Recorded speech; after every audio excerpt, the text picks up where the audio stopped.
Hello mga wadiday. So guys, itong bundok na ito guys ay sa Jotunheimen guys. Umakyat na kami dyan sa bundok. Nasa bundok kami dyan guys ha. Tapos within the bundok may another bundok pa sa paligid. Sobrang ganda ng lugar dyan guys. Sobra talaga. At may comment yung asawa ko kasi nga after kong nag-video at nag-picture dyan is nakangiti pala akong hindi ko napansin. At sasabihin ko sa inyo kung bakit. Kasi nga kahit si kuya dyan ayan di ba napatunga nga. Kasi nga yung tubig guys is na-divide into green and blue.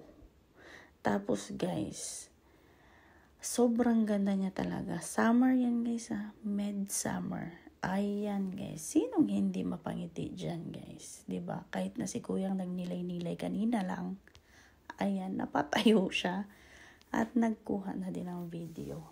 Diba? Sobrang ganda niya kasi guys. Tapos may isang babae pa dyan na nakangiti din papuntang sasakyan. Tapos sabi ko sa asawa ko, o yan, normal ang ginawa ko. So yun lang, bye.